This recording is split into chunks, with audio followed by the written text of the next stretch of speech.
So Anand Sagar గారు, ముందుగా ఏంటంటే ఈరోజు రెండు మేజర్ డెవలప్మెంట్స్ అండి. అంటే సాయంత్రానికి చంద్రబాబు గారు హైదరాబాద్ చేరుకోబోతున్నారు. తెలుగుదేశం పార్టీ తెలంగాణలో మళ్ళీ దాని పునర్జీవనం ప్రారంభం కాబోతుంది. దానికి ఇండికేషన్ హైదరాబాద్లో కళకళలు అవన్నీ కనిపిస్తున్నాయి. లీడర్స్ అందరూ కూడా నిన్న దాకా కలుగుల్లో దాక్కొని కాంగ్రెస్ క్యాంపుల్లో సేదతీరిన తెలుగుదేశం నాయకులందరూ వచ్చేస్తున్నారు బయటికి. మళ్ళీ వచ్చి తెలుగుదేశంలో తిరిగి యాక్టివ్గా పార్టిసిపేట్ చేయబోతున్నారు. సో అదొక అంశం అయితే, రేపు రెండు రాష్ట్రాల ముఖ్యమంత్రులు సమావేశం కాబోతున్నారు. మన వైపు నుంచి విభజన హామీల మీద నిక్కచ్చిగా నిర్దిష్టంగా మాట్లాడే అవకాశం ఉందా మన ముఖ్యమంత్రి చంద్రబాబు గారు? ముందుగా మీకు ప్యానెల్లో ఉన్నటువంటి పెద్దలకి హృదయపూర్వక నమస్కారం సార్. రేపు జరగబోతున్నటువంటి భేటీ ఒక చారిత్రాత్మకమైనటువంటి భేటీ. అంటే నాయకులు, ముఖ్యమంత్రులు ఈగోలకు పోకుండా, పార్టీలు పట్టించుకోకుండా, కేవలం తెలుగు జాతి అభివృద్ధే ధ్యేయంగా, సంక్షేమమే ధ్యేయంగా, భవిష్యత్తే ధ్యేయంగా జరుగుతున్నటువంటి ఒక అపూర్వమైనటువంటి భేటీ. గతంలో కేసీఆర్ గాని, జగన్మోహన్ రెడ్డి గాని వాళ్ళు భేటీలు అయ్యారు కానీ వాళ్ళు లూటీ చేశారు రాష్ట్రాలని. అక్కడ నేను చేస్తాను, ఇక్కడ నువ్వు చేయనే ఆ ఒప్పందంతో లూటీ చేశారు రాష్ట్రాన్ని. ఈ భేటీ అలాంటిది కాదు, భావితరాలకు ఒక భరోసా ఇచ్చే భేటీ. కాబట్టి ఈ భేటీని ప్రతి తెలుగువాడు స్వాగతించాలి, దీన్ని ఆస్వాదించాలని చెప్పి నేను మనపూర్వకంగా మీ ద్వారా తెలుగు జాతి ఎక్కడున్నా వారికి విజ్ఞప్తి చేస్తాను. అనేకమైనటువంటి జాతీయ రాష్ట్రీయ విషయాలు పరిష్కారం అవుతాయి.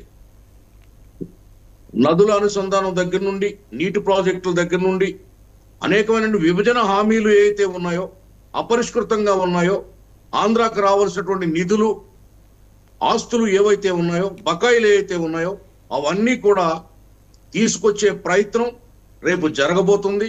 రేవంత్ రెడ్డి గారు కూడా చాలా పాజిటివ్గా, చంద్రబాబు నాయుడు గారు ఎంత పాజిటివ్గా వెళ్తున్నారో ఆయన కూడా అంతే పాజిటివ్గా వస్తున్నారు. అందుకే ఇది సాధ్యమైంది భేటీ. రెండు తెలుగు రాష్ట్రాల ముఖ్యమంత్రులు కూర్చుని మాట్లాడుకోవడం వేరు, మంత్రులను వెంట పెట్టుకుని, అధికారులను వెంట పెట్టుకుని అధికారికంగా ఒకరింటికి ఒకళ్ళు వెళ్ళి బిర్యానీలు తిని, టీలు తాగి, స్వీట్లు తిని, పానులు తిని వచ్చే భేటీ కాదు ఇది. అధికారయుతంగా, అఫీషియల్ గా, అథెంటికేటింగ్ గా వాళ్ళు భేటీ కాబోతున్నారు. ఖచ్చితంగా రెండు రాష్ట్రాలకి మేలు జరుగుతుంది. మరీ ముఖ్యంగా అతిపేద రాష్ట్రమైనటువంటి ఆంధ్రప్రదేశ్కి 5 సంవత్సరాలు పరిపాలనలో, వైసీపీ పరిపాలనలో 50 ఏళ్ళు వెనక్కిపోయినటువంటి రాష్ట్రానికి ఇదొక స్వాతి చినుకు లాంటిది ఈ పరిణామం, ఈ భేటీ. కాబట్టి రాష్ట్రం మేలుకొనే ఏ పార్టీ అయినా, ఏ వ్యక్తి అయినా దీన్ని స్వాగతించాలి. అవసరమైతే రాష్ట్రానికి మేలు జరిగే సలహాలు, సూచనలు కూడా ఇవ్వాలి. అంతేగాని దీని మీద బురద జల్లే ప్రయత్నం, దీన్ని విమర్శించే ప్రయత్నం చేయడం భావ్యం కాదు. రాష్ట్రం ఇప్పటికే చాలా చాలా చాలా నష్టపోయింది. ఆ నష్టాన్ని పూడ్చే ప్రయత్నమే చంద్రబాబు నాయుడు గారు ఇప్పుడు ఈ భేటీ ద్వారా స్టార్ట్ చేశారు. కాబట్టి ఈ రాష్ట్రం మళ్ళీ సస్యశ్యామలమై, సుభిక్షమై, భావితరాలకు ఒక బంగారు బాట వేస్తూ ఒక రాజధాని నిర్మాణం, పోలవరం నిర్మాణం, ఇంకా అనేకమైనటువంటి అపరిష్కృతమైనటువంటి సమస్యల నుండి రాష్ట్రాన్ని బయట పడేసే ఒక అపూర్వమైనటువంటి ఘట్టం ఈ భేటీ.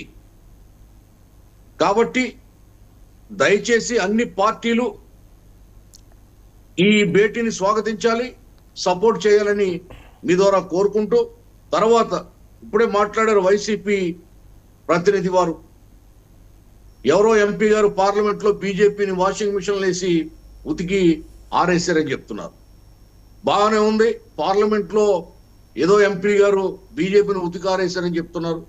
మీరు ఇక్కడ బీజేపీ చేతిలో ఓడిపోయి, కూటమి చేతిలో, బీజేపీ కూడా భాగస్వామి కాబట్టి బీజేపీ చేతిలో ఓడిపోయి ఢిల్లీకి పోయి మీరు స్పీకర్ ఎన్నికల్లో ఎందుకు మద్దతు తెలిపారు? బీజేపీకి ఎందుకు ఓటేశారు? ఏమిటి మీ నైతికత? విలువలు ఏమన్నా ఉన్నాయా మీకు?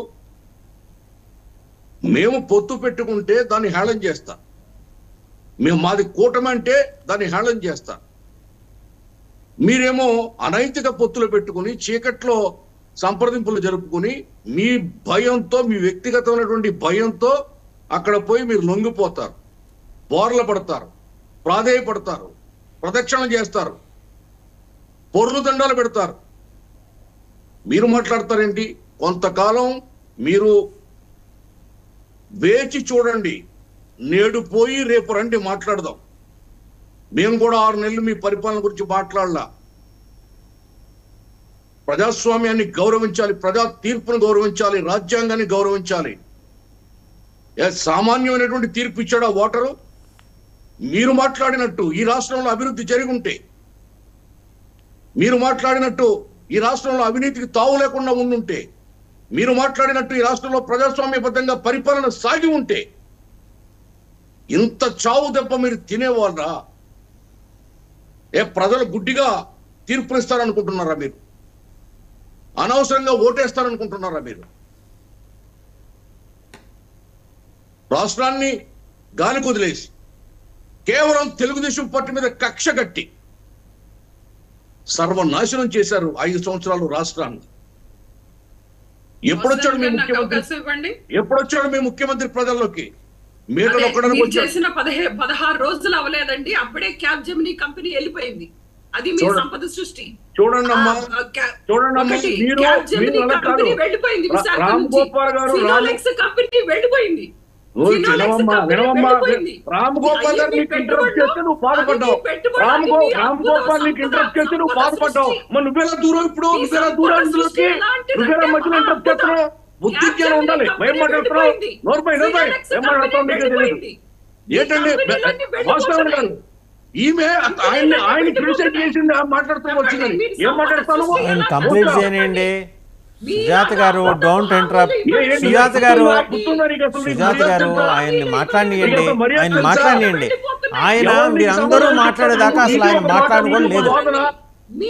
సుజాత గారు మీరు ఆయన మాట్లాడియండి, ఆయన అసలు మాట్లాడలేదు. మీరు మాట్లాడేదాకా ఆయన మాట్లాడలేదు. సుజాత గారు మీ టర్న్ వస్తుంది, ఆగండి. మీ టర్న్ వస్తుంది, ఆగండి. Let him complete. ఆయన ఈవిడ మాట్లాడుతున్నప్పుడు రామ్ గోపాల్ గారు వస్తే ఆవిడ అభ్యంతరం చెప్తారు, అది తప్పు అంటారు. నేను మాట్లాడితే ఈవిడ దూరతారు. ఏంటది? ఏం సంస్కారం అది? మీరు కంప్లీట్ చేయండి. మీరు ఆవిడ ఆగారులేండి, కానీ మీరు కంప్లీట్ చేయండి. సుజాత గారు మీ టర్న్ వచ్చినప్పుడు మీరు మాట్లాడండి. Please don't interrupt. సుజాత గారు మాట్లాడండి, ఆయన మాట్లాడండి. నీ టైంలో మాట్లాడమని ఆయనకి చెప్పావు కదా. మరి నా టైంలో ఎందుకు దూరావు నువ్వు? నా టైం ఎందుకు తింటావు నువ్వు? రైట్. మీరు ఆనంద్ సాగర్ గారు మీరు మాట్లాడండి. ఘర్షణ వద్దు, మీరు మాట్లాడండి. ఘర్షణ కాదండి, తప్పు కదా. ఈవిడ టైంలో ఆయన ఇంటర్ప్రెట్ చెప్పా కదా, నేను చెప్పా కదా. మీరు కంప్లీట్ చేయండి. మీరు డివేట్ కామాకండి. మీరు అప్పుడే ఇంటికి పోయేప్పుడే 4 రోజులు కావస్తుంది. అప్పులు చేయకపోతే ఏం చేస్తారు? మీరేమన్నా అభివృద్ధి చేయడానికి వినవమ్మా? ఏంటి వాసుదేవన్ గారు? సుజాత గారు ఆయన మాట్లాడియండి. ఆయన చివరిలో వచ్చారు, ఆయన మాట్లాడియండి ప్లీజ్. సుజాత గారు మీరు ఆయన మాట్లాడియండి. నువ్వు మాట్లాడావు, నేను చెప్తుంటే నువ్వు వినలేకపోతున్నావు. మాట్లాడు, మాట్లాడు. ఆనంద్ సాగర్ గారు మీరు మాట్లాడండి. అలా కాదండి, రాష్ట్రాన్ని 16 లక్షల కోట్ల రూపాయలు అప్పులు చేసిపోయాడు. చిన్న భిన్నం చేశాడు, కుక్కల చింపిన విస్తరణ చేశాడు రాష్ట్రాన్ని. ఏం చేస్తారు ఇక్కడ? సంపద సృష్టించిన గాలి ఆ అల్లావుద్దీన్ అద్భుత దీపం ఉంటుందా? మంత్రం అంటే డబ్బులు రాస్తాయా? లేకపోతే జగద్గురు ఆదిశంకరాచార్యులాగా కనకదార స్తోత్రం చదివితే ఆకాశం నుండి బంగారపు నాణ్యాలు రాలుతాయా? ఏం మాట్లాడుతుందండి? అప్పులు అయిపోతే ఎక్కడికి తెమ్మంటావు? నీ నాయకుడు చేసిన ఘనకార్యం అది, నీ పరిపాలన చేసిన ఘనకార్యం అది. దోచుకుని రాష్ట్రాన్ని అణులు, మట్టి, ఇసుక, మద్యం ద్వారా, మాఫియా ద్వారా ఈ రాష్ట్రాన్ని దోచుకుని